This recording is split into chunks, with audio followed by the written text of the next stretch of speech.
Yamuna Thera Vanachari Yamuna Thera Vanachari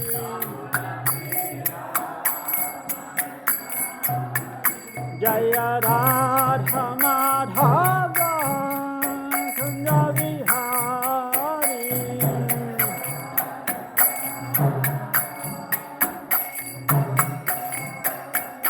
Jaya Radha Madhava Kunja Vihari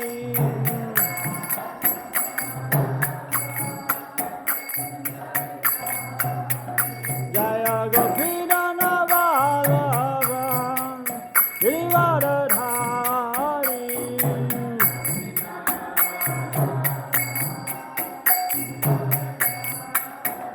Jaya Nathena Vanachari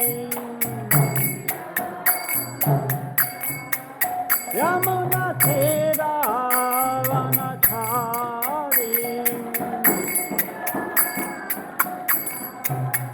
Hare Krishna, Hare Krishna, Krishna Krishna, Hare Hare, Hare Rama, Hare Rama, Rama Rama, Hare Hare.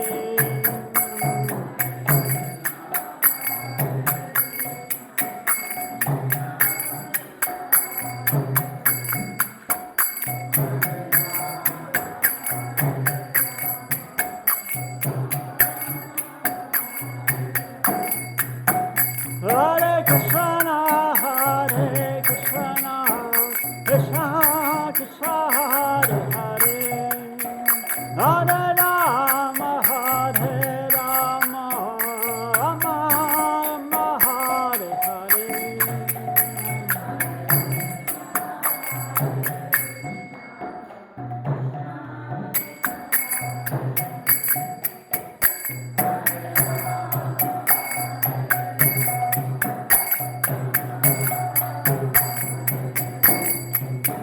Jaya Prabhupada, Jaya Prabhupada, Jaya Prabhupada, Jaya Prabhupada.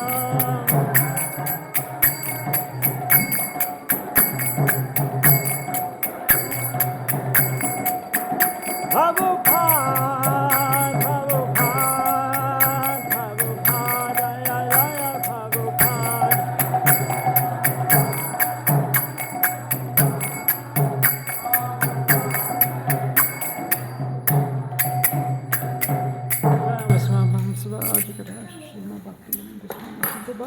Ki jai, ISKCON ki jai, Srimad Bhagavatam ki jai, Gopamanandi.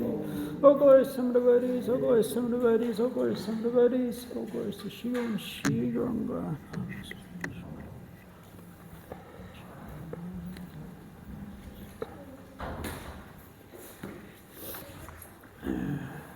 So we're reading from Srimad Bhagavatam, Canto 3, Chapter 2. I'll just read text 1, there's no purport, and then we'll chant text 2 on the board. Om Namah Bhagavate Vasudevaya. Om Namah Bhagavate Vasudevaya. Om Namah Bhagavate Vasudevaya. Text 1. Shishukuvacha hiti bhagavat pista chachavatam piyasayam patiraktum nachotseha odkantyata samechasvaha. Translation. Sri Shukadev Goswami said, when the great devotee Uddhava was asked by Vidura to speak on the messages of the dearest Lord Krishna, Uddhava was unable to answer immediately due to his excessive anxiety at the remembrance of the Lord. Text 2 on the board there. Ya pancha hayano matra Prata Ashraya Yachitaha Tanai Chad Rachayan Yasha Sapayam Balalilaya Yapancha Hayanamatra Prata Ashraya Yachitaha Tanai Chad Rachayan Yasha Sapayam Balalilaya Yapancha Hayanamatra Prata Ashraya Yachitaha Tanai Chad Rachayan Yasha Sapayam Balalilaya.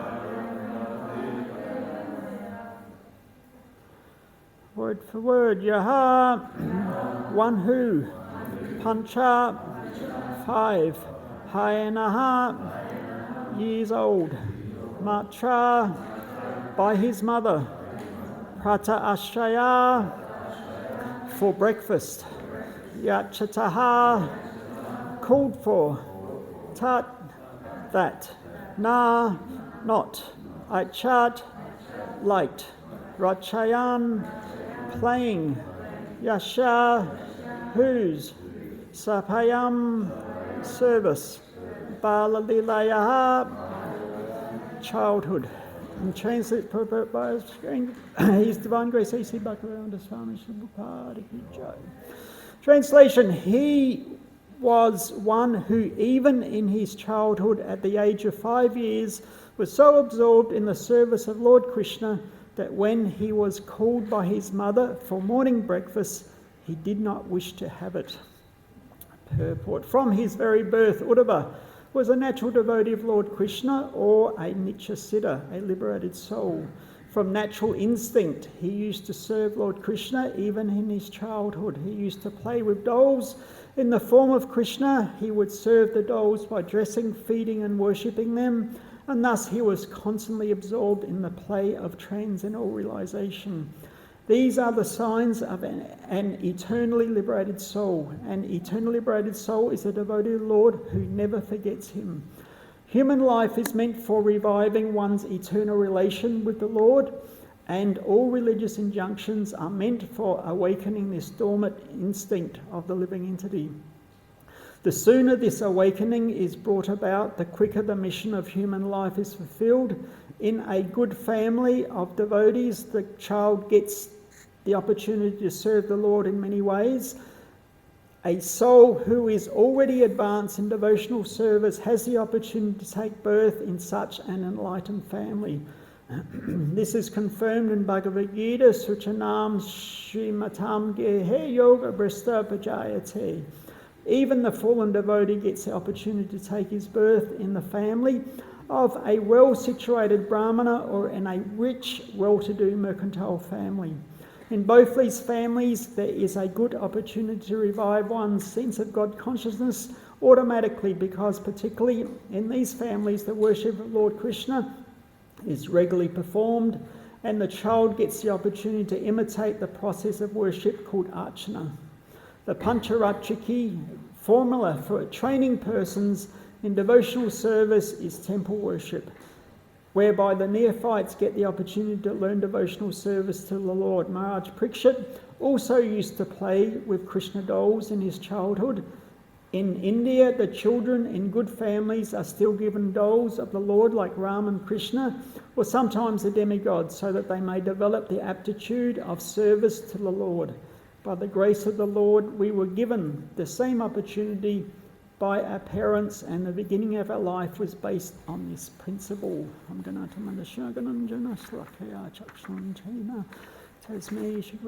Just read the two translations again.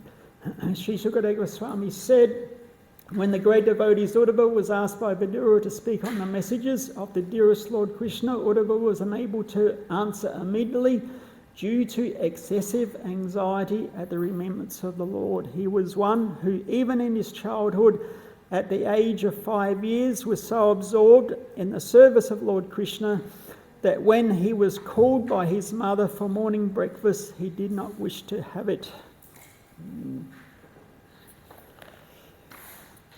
So those of us who are parents, we have that experience that the children are so absorbed in the play they don't want to eat.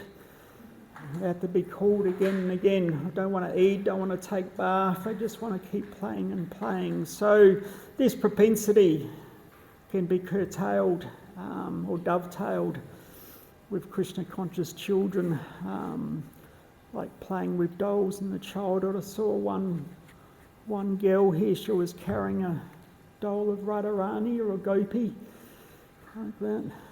So, she can imitate that Radha Leela. Of course, one of the other boys, was it a dinosaur suit he was wearing?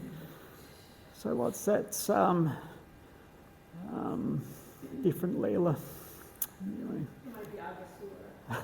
Agasura, is it? Okay. I thought it might have been Jurassic Park Leela or something. Anyway. So, so Uddhava is quite an amazing personality. His father was actually, his name was Dev Bhag. He was a brother of Vasudeva. So we hear that Uddhava was the cousin of Krishna, and indeed they looked almost identical, and quite often they were mistaken because they looked very similar. And so Dev Bhag was the brother of Vasudeva, who was the father of Krishna. So therefore Uddhava and Krishna were cousins in that sense.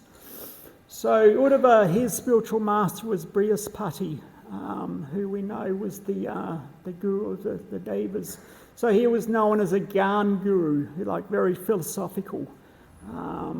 We have karma, jnana, and bhakti. So he was a Gyan guru of the Devas. So Uddhava, he had that propensity also to some extent. He could be described as a Jnana Misra Bhakti. So it was mixed. There was Gyan because the influence of his guru, and also he was no doubt a Bhakti. He was a devotee of Krishna as well. And so Krishna, understanding that, he wanted to, when he sent Uddhava to, because Krishna had always promised the gopis and the residents of Vrindavan that, he would come back. And of course the gopis and the residents, they were just like dead people walking basically due to separation from Krishna. So at one stage, Krishna sent Uddhava back to the gopis with a message, and also just to enliven them. So different reasons he sent Uddhava. One thing was, as we mentioned, Uddhava looked very similar to Krishna. And when the gopis first saw him, they thought, Krishna has come back. That was their first, because there was such a similarity. But so that was one reason. Also, Krishna wanted Uddhava to directly experience the topmost love that the gopis and the resident Vrindavan have for Krishna. And so as we saw, Uddhava was the Jnana Misra Bhakti, but Krishna wanted to lift him up to the topmost level of pure love. And he was going to do that by experiencing the direct association of the gopis and the residents of Vrindavan. So, and we know that when Uddhava was passing on this message to the gopis, and Radharani just caught up in that whole mood of separation from Krishna, and she was speaking to the bumblebee, thinking that the bumblebee was somehow a messenger of Krishna. So that's described, that speaking to the bumblebee is described as prajalpa. Prajalpa, or jalpa basically means mad talk, or I guess that's like a people give it different translations, but talk of madness or mad talk, and prajalpa refers to, like spiritualized. So there's actually, there's 10 different types of jalpa. And it's interesting that, Prabhupada, he does use the word prajalpa, talking about the devotees should avoid gossip. And he would say you should stop your prajalpa like that. It was interesting, Gaur Govinda Maharaj gave a class some years ago, I remember hearing, and he was saying that technically a person's mundane talk shouldn't really be termed as prajalpa. You could use the word maybe gram katha, like village talk or something like that. But we shouldn't think, be so puffed up that thinking our village talk is on the level of Radharani's prajalpa. That was the point he was making, that it's a transcendental crazy talk, basically. So anyway, this was Iruva, and he was giving the message to the gopis and to the residents of Vrindavan, and he noticed that everybody was crying, constantly crying, and he was thinking, he's a, great philosopher with high philosophy. He will be able to present the proper understanding to the gopis and to the residents, that and to appease them in some way. And so, amongst other things, he said, actually, he was speaking to the residents. There's actually, Krishna is not really your son. He's actually Bhagavan.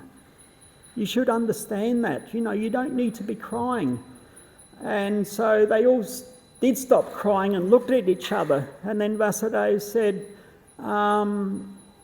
we thought we lost our son, and now you're telling us that we've lost Bhagavan. And they started crying even more. So, Uddhava said, so what do I do now? And then he was thinking, actually, the topmost perfection of the living entity is to be crying for Krishna. So actually, they're perfect. In one sense, he was the lesser person because he wasn't crying for Krishna, whereas all the residents of Vrindavan were constantly crying. In that same class, Gaur Govinda Maharaj, he called ISKCON the crying school, because we're learning to cry for Krishna. He said if we don't cry for Krishna, it means we have a hard heart. So when we're able to cry for Krishna, then we've achieved, the highest level. So as exemplified by the residents of Vrindavan. So, and also Uddhava, we have the Gopi Gita, the Uddhava Gita in the 11th canto of Srimad Bhagavatam. So, of course we've got Bhagavad Gita, Krishna speaking to Arjuna, and so that's 18 chapters, and it could be referred to, Bhagavad Gita, technically as Karma Pradhan, or it's the underlying message is bhakti, but it's intertwined with duty and responsibility. Krishna is telling Arjuna, you're a Kshatriya, your duty is to fight, this is your responsibility, I'm giving you this order, you should fight, like that. So duty and responsibility, but of course the undercurrent is also bhakti. Whereas the Uddhava Gita, Krishna and Uddhava speaking, questions and answers, this can be described, not too close. This can be described as Bhakti Pradhan, where it's Bhagavat Dharma, it's just pure bhakti. So the Bhagavad Gita is 18 chapters, the Uddhava Gita is, I think, 24 chapters. But so it's a very, very high and very deep and very intimate part of Bhagavatam. Of course, it's situated in the 11th chapter, so if you're reading from the 1st through to 12, you're getting almost to the end, and you very deeply dive into that nectar of Krishna and Uddhava speaking with each other there. So there's a little bit of understanding of who Uddhava is, and of course he's speaking, Vidura is speaking to Uddhava putting so many different questions. Because the previous chapter, questions by Vidura, this new chapter is remembrance of Lord Krishna. So Uddhava is responding to a lot of these questions in this chapter by Vidura. In the previous verse that we had yesterday, Sastra Prabhu gave, there is one verse which I might comment on, was mentioned in the purport, that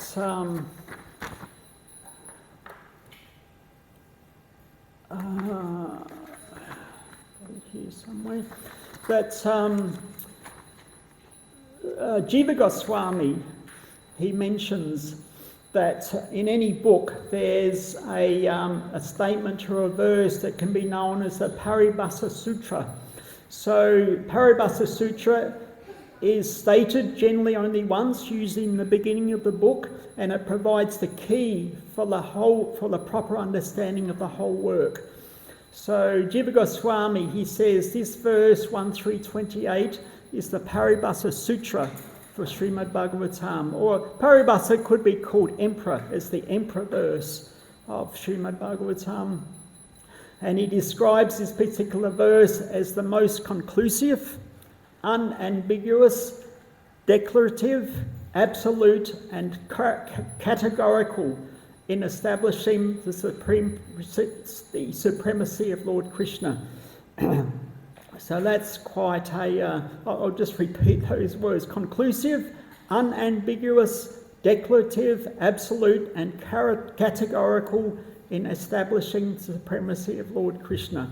So very, very powerful words there. So this verse, as I mentioned, it was in the previous verse, purport, Etsa Chamsa, Kala Pumsa, Krishna Tu Bhagavan Swayam, Indriya, Vyakulam Lokam, Midyanti, Jage Jage.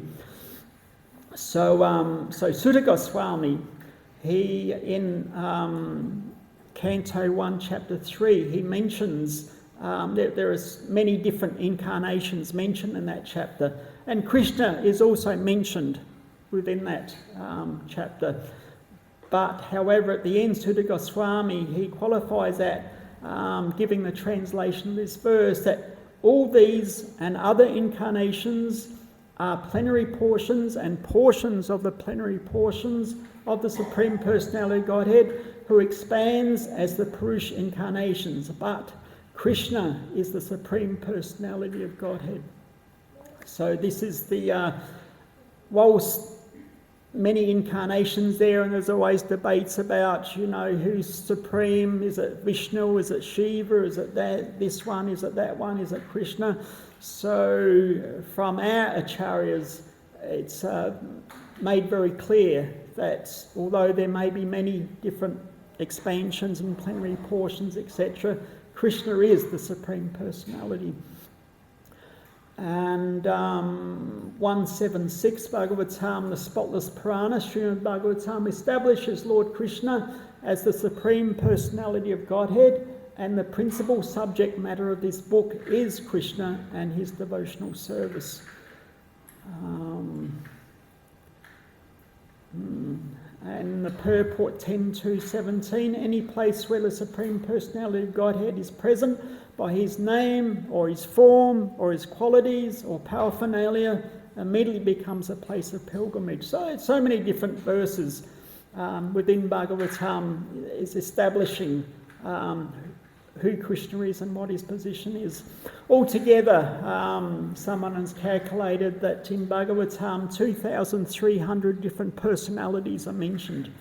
But hearing from this verse, Krishna is topmost, he's the Supreme Person.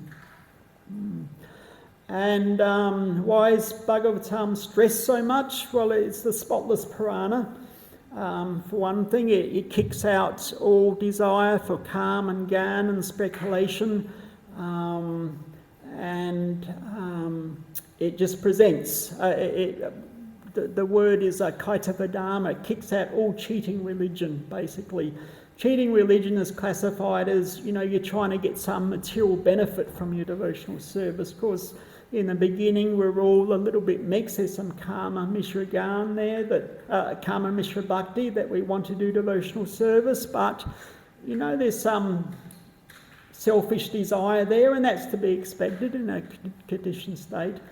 But as we continue, slowly, the karma, desire for karma disappears and the bhakti starts to fructify. But it's also, Bhagavatam is considered the primary sastra for Kali Yuga in particular. 1.3.43, we hear that the Bhagavat Purana, Srimad Bhagavatam, is as brilliant as the sun, and it has arisen just after the departure of Lord Krishna to his own abode, accompanied by religion, knowledge, and so on. Persons who have lost their vision because of the dense darkness of ignorance in the age of Kali will get light from this Purana. So some of us may remember, it was back in the 70s or early 80s, so devotees made that film about Prabhupada called I think it was Brilliant as the Sun, wasn't it? Do you remember that? Okay. Brilliant as the Sun. And they sort of explained this verse in that sense that I think the film opened, Prabhupada was translating the Bhagavatam. So it was just a glorification of Prabhupada's work, translating. So as we know, Krishna, eventually he wound up his pastimes and departed from the world, but he didn't leave the world bereft. At that point, Bhagavat Purana manifested. So risen after the departure of Lord Krishna. So, of course, you know, Bhagavad Gita, Nectar Devotion, etc. is always there, but Bhagavatam, and even with the Puranas, some other traditions, they focus very much on the Puranas, but it's understood if there's some difference between the Puranas and the Bhagavatam should be taken because it's the primary sastra for this age. Previous acharyas, they've described that Bhagavatam is, the personified form of Bhagavatam is Muralidhar Krishna. So we know Muralidhar in the threefold bending form playing the flute. So in our neophyte position, you know, we can't come personally to Krishna, we can't hear Krishna directly, but Krishna comes to us playing his flute. And what is that flute? That flute is the message of Bhagavatam. So it's just an analogy given that Krishna playing his flute in Kali Yuga, this is Srimad Bhagavatam, is described as the ripened fruit of the tree of Vedic knowledge. And just as ripened fruit becomes more relishable, apparently after the parrots have pecked at it, apparently it becomes sweeter. So the parrot, known as Sukha, that's a Sanskrit name for parrot. So we know Sukadev, he's repeated Bhagavatam, so it becomes even sweeter because it's coming out of the transcendental mouth of Sukadev Goswami. And also with the disciplic succession, we're hearing Bhagavatam through the transcendental mouth of Srila Prabhupada. So it becomes even sweeter in the sense that it has been translated, his purports are for the modern age. So we can understand that in that sense. It becomes approachable because it's relevant to us in this age. Sri Chaitanya Mahaprabhu, he's recommended that one learn Bhagavatam from the mouth of the self-realised person. Sri Chaitanya Mahaprabhu recommended that in order to relish the real taste of Bhagavatam, one should take instruction from the person Bhagavatam. So in our case, particularly, it's Srila Prabhupada, but also the whole disciplic succession.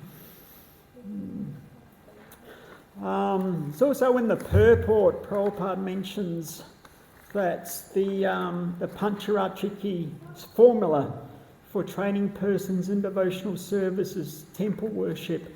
So there's two parallel lines, if you like the Pancharatra Vidi or path and the Bhagavat Vidi. So it can also be compared to, in our regular sadhana practice, divided into two categories, Vaidhi Bhakti and Raganuga Bhakti. So Vaidhi Bhakti is following rules and regulations under the instructions of the spiritual master. And Raganuga is more on a spontaneous platform. So spontaneous, of course, spontaneous can be there from day one. You know, a guest comes for the first time and just spontaneously offers a flower to Krishna like that. You know, it's just some spontaneous action. But to remain on that platform, one has to come through the Pancharatric system, otherwise it becomes a little bit artificial and sentimental. So in deity worship, in ISKCON, Prabhupada has given us the Pancharatrika system. So we're following rules and regulations of how to worship the deities on the altar.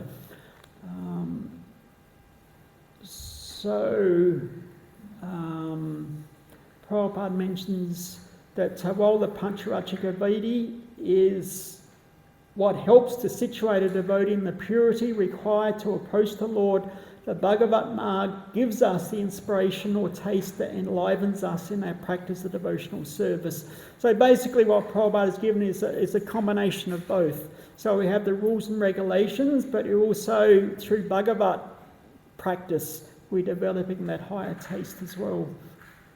In the purport to 4:24:45, Prabhupada mentions that generally the worship of the Lord begins with the worship of Narayan or Vishnu, whereas the worship of Lord Krishna and Radha is most confidential. So Lord Narayan is worshipable by the Pancharatrika Vidi or regulative principles, whereas Lord Krishna is worshipped by the Bhagavat Vidi. So no one can worship the Lord in the Bhagavat Vidi without going through the regulations of Pancharatrika Vidi. So that was the point I made, that you have to start, at the beginning, rules and regulations, and slowly you come up. But because we're worshipping the deities in the mood of Aishvarya, awe and reverence, this is the platform of Lakshmi Narayan. Lakshmi Narayan, the Vaikunthas, they're worshipped in that mood of awe and reverence. But as one progresses and becomes more intimate in the relationship, then that Bhagavat Vidi starts to become prominent, and one can enter into the mood of, the residents of Vrindavan. But as I said, it can't be artificial. Otherwise it becomes, very sentimental. So Prabhupada continues that Radha and Krishna cannot be approached by the neophyte devotees, therefore temple worship, according to regulative principles, is offered to Lakshmi Narayan. Although there may be a Radha Krishna deity there, the worship of neophyte devotees is accepted by Lakshmi Narayan, because that's the mood that we're doing it in. So worship according to Pancharatrika is called Vidi Marg, or the path of rules and regulations, and worship according to the Bhagavat Vidi is called Raganuga Marg. So Prabhupada concludes that both things should continue, the Bhagavat and the Pancharatrika. So both of them should be accepted like parallel lines. So you've got the you've got that higher taste and that understanding, at least theoretical, of that Radha and Krishna, but in the beginning the rules and regulations of Lakshmi Narayan worship are there. Elsewhere, Prabhupada mentions that by chanting the holy name of the Lord, one can reach the platform of love of Godhead. So one might ask, what is the need for initiation? So the answer is that even though chanting the holy name is sufficient to enable one to progress in spiritual life, to withstand the love of Godhead, one is nonetheless susceptible to contamination because we have material bodies. So consequently, special stress is given to the archana vidi or deity worship. One should therefore regularly take advantage of both the Bhagavat process and Pancharatrika process. So basically, to engage in deity worship, you need to be initiated. This is the standard that Prabhupada gave us. So we're receiving the mantras and the proper, qualification to do that. So even though the holy name is completely powerful and independent, the process that we're given is that we also take formal initiation so that we're authorised to worship the deities.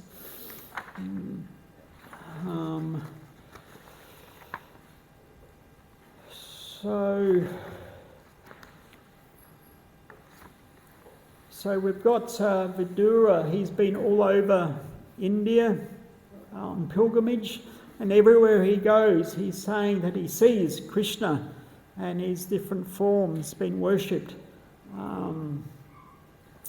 But when he eventually he comes to see Uddhava, still he's enlivened by seeing a representative Krishna, a pure devotee, and he's asking so many different questions. So in the we have the section of Bhagavad Gita known as the Chaita Sloki.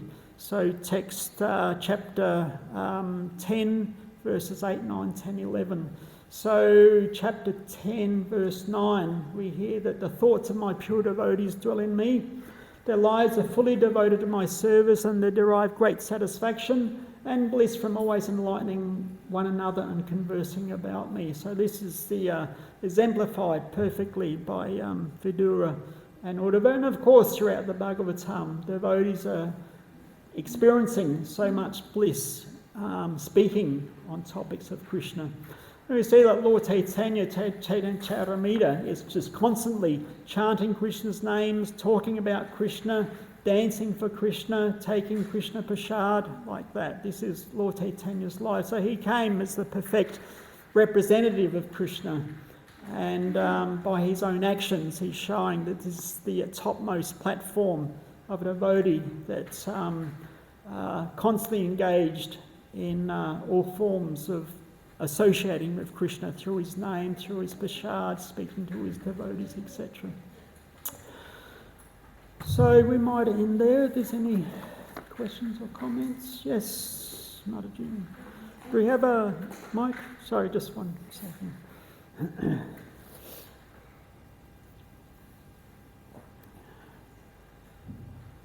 Thank you, Prabhu, for a very nice and very interesting and informed class. Just to ask, I know that Sri Prabhupada did say that deities should be worshipped in that mood of Lakshmi Narayan, but you have mentioned that it's actually Lakshmi Narayan who accept that service. But when the devotees, most of the devotees, when they're worshipping, Radha Govindara or Krishna Balaram, their actual mood is that they are making that offering to Radha and Krishna. So I'm thinking that one is expecting that Radha and Krishna are accepting it. So, but you're saying that it's actually Lakshmi Narayan who are accepting, is that correct? Yes, but Prabhupada is saying parallel lines is the Pancharatrika and the Bhagavat. So in the mood of offering to Radha Krishna, that's the Bhagavat aspect. But we're doing it through rules and regulations, that's the Lakshmi Narayan aspect. So they're both there. They're both there. So Radha and Krishna are also accepting. Yeah, of course. So both aspects are there. You've got the mood of Radha and Krishna, devotion, etc. But we're doing it rules and regulation. You get persons like Vamsi Das Babaji. He was completely on that Raganuga platform. There was no rules and regulations involved. If you read that little biography of his, so he was some thieves came into his hut and stole all his cooking utensils. So he was using him to cook for his Gauni-Thai deities. And when he came in and realised that they'd been stolen, he chastised his deities. Why don't you look after your things? So anyway, somebody gave him a pot and he started cooking khichdi. And he says, Nityananda, this is for you. Gauranga, you can cook your own. So that was his mood. No rules and regulations. It was all completely spontaneous like that. So, but that can't be imitated, So for us, it's both parallel lines, like Prabhupada says. You've got the mood of Radha and Krishna, but through the rules and regulations. Yeah, thank you. Anything else? Vaishnavi outside.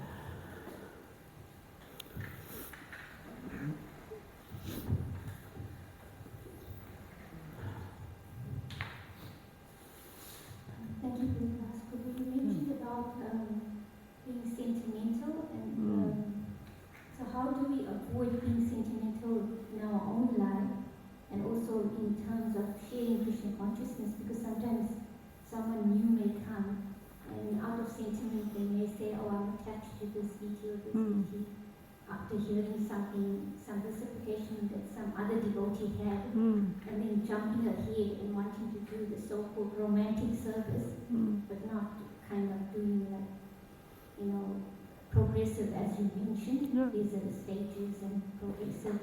So how do we protect, because in the name of being compassion, we're actually not really helping that person with being sentimental, and how do we also not be sentimental in our own service and our own mood of serving day to day?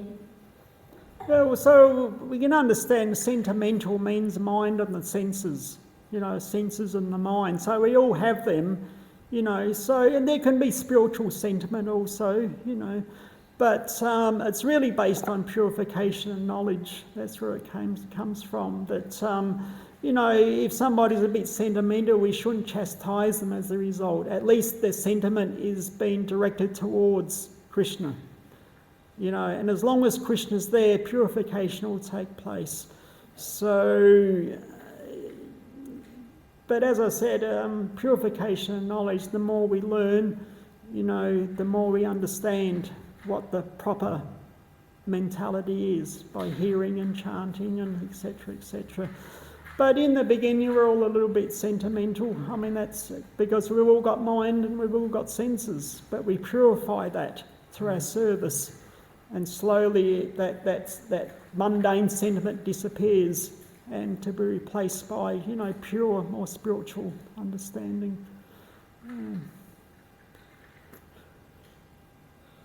Okay, anything else? We're just thinking about, I was mentioning in the beginning that children are sometimes given dolls, or Radha Krishna, whatever, to play with, and that helps them to absorb in that particular mood, because the propensity of children obviously having toys and dolls, etc. So it's a very important, very powerful sort of influence in the beginning.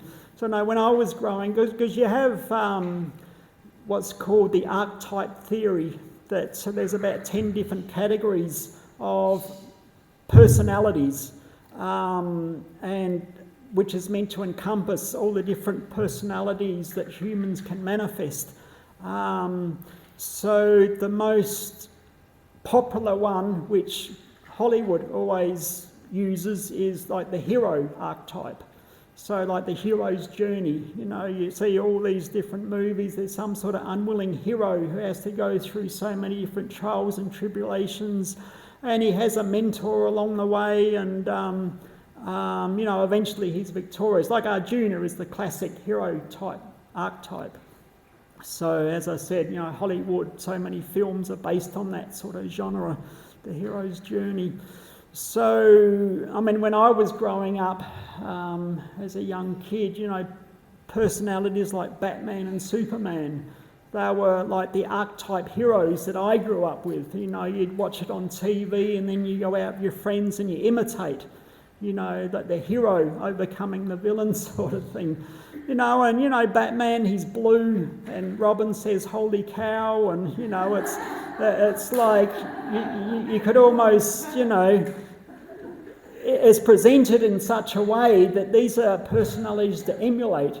But if, we give the children sort of, Radha and Krishna dolls, etc., and they're hearing about, I know my daughter, when she was young, she was really attracted to Ram, and she'd never go to bed unless we had the Ramayana tape playing. She would have to, without that, she wasn't going to go to bed. So, so this is an ideal beginning that they're constantly thinking about and hearing about and playing with, dolls and etc. that are reflective of, our spiritual ideals. So this is the ideal way to bring up our children. Anyway, if nothing else, thank you very much. Srila Prabhupada ki jai, Bhagavatam ki jai.